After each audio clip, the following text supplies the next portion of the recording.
पूरी योजना है, फिर लागू हो जाएगी। मैं इतना ही विश्वास आपको दिलाना चाहता हूं कि कर्मचारी अधिकारियों का काम हो जाएगा, मासिक वेतन इनका पूरा सुविधा इनको मिलेगी, टैक्स महंगाई कम हो जाएंगे और पूरी सुविधा मासिक वेतन बचेगा। छात्रों को काम नौकरी बिना ढूंढे हुए मिलेगी और भूमि जोतकों का सारा 40 सालों का सरकारी कर्जा में ब्याज के माफ हो जाएगा और सेठ साहूकारों का काला धन सबका सब 100 वर्षों के लिए सफेद करवा दिया जाएगा। कोई जुल्म और कोई टैक्स नहीं लगेगा, एक नए पैसे का, और सब लाइसेंस खत्म करवा दिए जाएंगे। आपको ये धन कहाँ से आएगा? मैं इतना ही आपको बताऊंगा कि भारत में धन की कोई कमी नहीं रहेगी।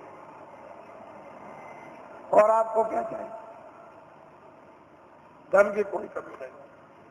आप लोग बाइज्जत बदस्तूर सम्मान के साथ खेती करो, दुकान करो, दफ्तर का काम करो। क्यों ये सब झंझट में फंसते हो? धन की कोई कमी नहीं रहेगी।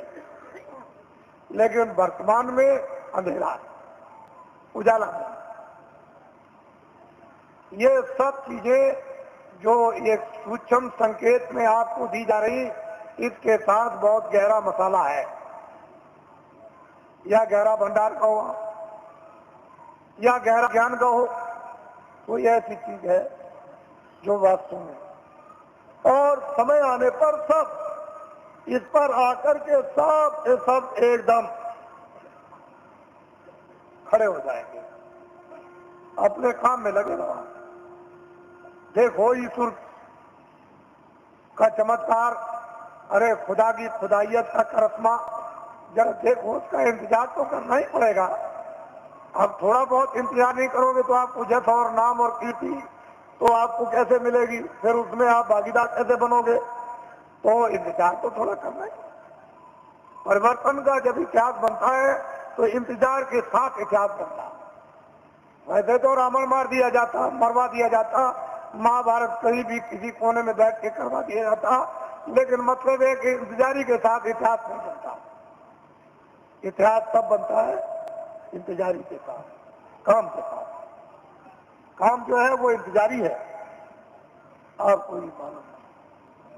तो मैं नामदान दूंगा अब आपको, क्योंकि ये भी इच्छा लेकर आए हैं कि चलो आज जल्दी पहुंचे। कल ही आ गए थे, समय ज्यादा हो गया था, तो कल मैं नामदान रात को नहीं दे सका, इसलिए कई ये काम रात को करने थे। तो अब आप नामदान विधिवत ले लीजिए और ये संकल्प लेकर के यहाँ से जाइए कि चाहे मुझे 1 मिनट देना हो चाहे 2 मिनट। वैसे तो मैं आपसे 1 घंटे 24 घंटों में मांगता हूँ कि 1 घंटे आप 24 घंटे में रिजर्व कर लो अपना, सबके सब, और उसमें 2 मिनट शाम को, 2 मिनट दोपहर को, 5 मिनट इसका और 5 मिनट अब, और जब भी आपको समय मिल जाए तो पूरे सब दिन भर के मिनट मिलाकर 1 घंटा जोड़ लो। 23 घंटे सबका, घर के, गृहस्थी के, सोना, ये वो सब, ये आप इसमें लगा दीजिए। 1 घंटे में ये काम, और आप भगवान का, आत्म जागृति का और भजन, और 23 घंटे। अब इससे और सत्ता आपको क्या मिलेगा? और फिर ये भी आपको बताया कि लेट के, बैठ के, खड़े हो गए, कुर्सी पर, चारपाई पर, स्नान करो मत करो, जहाँ जिस समय मौका मिल जाए 2 मिनट उसकी मजदूरी मिल जाएगी, मेहनत की 4 मिनट 10-15 मिनट, तो आप नहीं कर सकोगे तो जम की खाओगे जूतियां। जम की जूतियों में इतने कांटे हैं, इतने तीक्ष्ण उसकी धारा है, काटने की जूतियां जब पड़ती हैं, बड़े बड़े बादशाह चक्रवर्ती वहां आज भी पीटे जा रहे हैं, आपको नहीं मालूम। ऐसी जम की जूतियां हैं, तो किसी को छोड़ता नहीं। तो आप लीजिए नामदान, इसको कहते हैं अरे गुरु मंत्र दे दीजिए, दीक्षा दे दीजिए, और मतलब ये दे दीजिए, सब कुछ नहीं। कलयुग में नामदान, जीवात्मा दोनों आंखों के बीचों बीच में बैठी हुई, उसका दान, वो क्या है? नाम दान, जीवात्मा का नाम दान, ये सर्वोपरि दान है, इससे बढ़ के कोई दान नहीं। तो नामदान दीजिए, और नामदान के साथ साथ में ये संकल्प बोलना है, अपने मन ही मन में चिल्लाना नहीं कि हम अपनी बुराई दे देंगे। जो हमारे पाप है, मन से, आंखों से, कान से जो अंदर जमा है, वो हम सब अर्पण करते हैं। ये तो दीजिए दान, और अच्छी चीज दीजिए आप। 10 मिनट सुमरन में, 10 मिनट ध्यान में और आधा घंटा भजन में।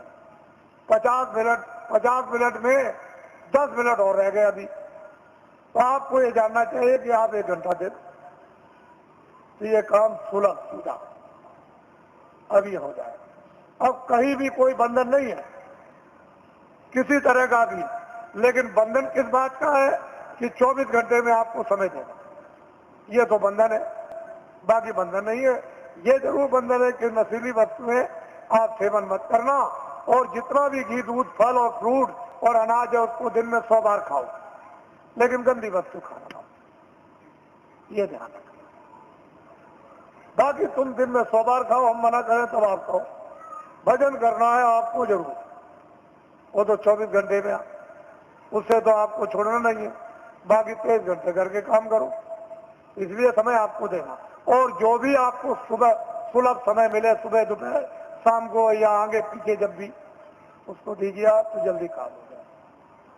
तो यह है ये शक्ति का अपना दुर्भाव, यानी उतार ऊपर से युगे युगे समय समय पर होता आया, आज की नई बात नहीं है। ये जब जरूरत पड़ी तब हुआ। तो ये चीज आपको नामदान, अब टाट वालों को ये जिम्मेदारी दी गई है, जो पहले के नामदानी की इनको लिखा देंगे और इनको भजन बताएंगे, ध्यान बताएंगे, सुमरन बताएंगे। जब कभी आगे पीछे नाम को भूल जाए, रूप को भूल जाए, तो आपका कर्तव्य और दायित्व है कि इनको बताएं, और आपका ये कर्तव्य इनसे पूछ ले। लेकिन ऐसे व्यक्ति से मत पूछिएगा जो जानता ही नहीं, जिसको नामदान पता ही नहीं, उससे पूछने लगे वो क्या बताएगा। और फिर अपनी गोपनीय जो अंदर की चीज है, जो आंख से देखो, कान से सुनो, वो तो टाट वाले को भी मत बताना। ये जो नाम याद कराएगा, भजन आपको बैठा के बताएगा और ध्यान बताएगा, सुमरन सिखाएगा, उसको भी देखा सुना मत बताना, उससे भी छुपा लेना। जितना छुपा लोगे उतने अंदर प्रकट, उतने ही उतरेगा, उतना ही खजाना खुलेगा, उतना ही प्राप्त होगा।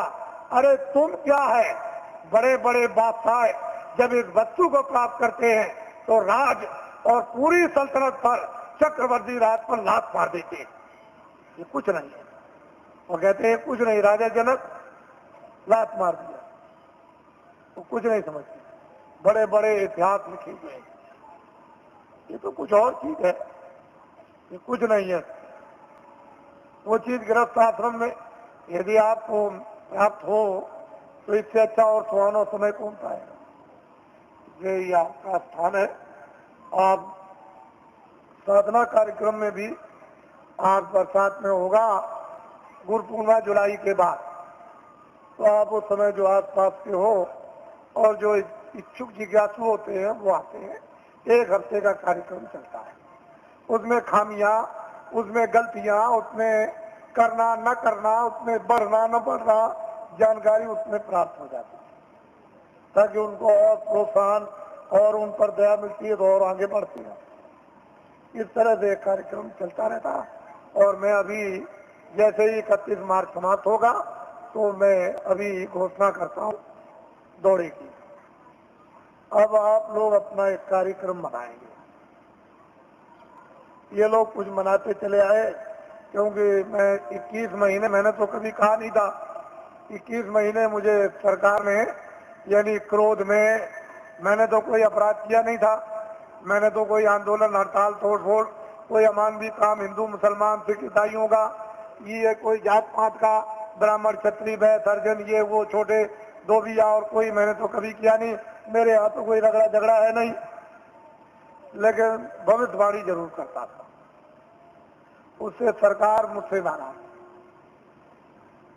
और उसने इस नाराजगी में नेता लीडरों को तो पकड़ा ही, मुझे भी पकड़ लिया और पकड़ के जेल में बंद कर दिया। फिर मेरे ऊपर इतने बखेड़े लगा दिए, इतने झंझट लगाए उन्होंने, सामान लेने के, ये लेने के, जमीन लेने के, जानवर लेने के, इतने बखेड़े झंझट खड़े कर दिए।